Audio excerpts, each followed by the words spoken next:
একটি কাজ করলে টাকাও বাড়বে, হায়াতও বাড়বে। এটা নবী সাল্লাল্লাহু আলাইহি ওয়াসাল্লাম নিজে বলে দিয়েছেন, বুখারী শরীফের 5986 নম্বর হাদিসের ভিতরে রয়েছে।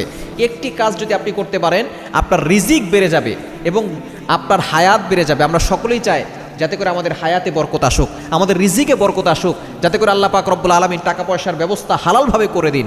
আমরা সকলেই এটা চাই, দুনিয়াতেও ভালো থাকবেন, আখিরাতেও আপনি ভালো থাকবেন। এমন একটা কাজ যদি আপনি করতে পারেন, এই কাজটা থেকে আমরা অনেকেই দূরে আছি।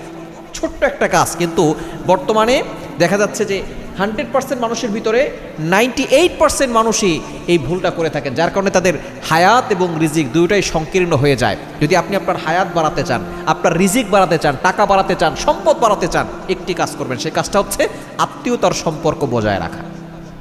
আমরা আজকে অনেকেই আত্মীয়তার সম্পর্ক ছিন্ন করে ফেলি। খবরদার, এই যে আত্মীয়তার সম্পর্ক যদি কেউ বজায় রাখতে পারে, আল্লাহ পাক রব্বুল নিজে বলে দিয়েছেন, নবী সাল্লাল্লাহু আলাইহি ওয়াসাল্লামের মাধ্যমে জানিয়ে দিয়েছেন যে তার রিজিকও বাড়বে, টাকাও বাড়বে এবং তার হায়াতও বেড়ে যাবে। সুতরাং কেউ যদি চান তার হায়াত বাড়ুক, কেউ যদি চান তার রিজিক বাড়ুক, সম্পদ বাড়ুক, টাকা পয়সা বাড়ুক, তাহলে আপনি আত্মীয়তার সম্পর্ক বজায় রাখবেন।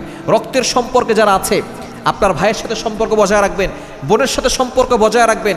আপনার মামা খালু যারা আছেন, আপনার চাচা ফুফু যারা আছেন, সকলের সাথে সম্পর্ক যদি আপনি বজায় রাখতে পারেন, হ্যাঁ হতে পারে তারা খারাপ, আপনার দুশ্মন, আপনাকে ক্ষতি করার ষড়যন্ত্র করছে, তারপর আপনি দূর থেকে তাদের জন্য দোয়া করবেন, তাদের খোঁজ খবর রাখবেন। এতটুকু কাজ আপনি যদি করতে পারেন, আল্লাহ পাক রব্বুল আলামিন আপনাকে ভালো রাখবেন এবং আপনার হায়াতে আল্লাহ তাআলা বরকত দান করুন।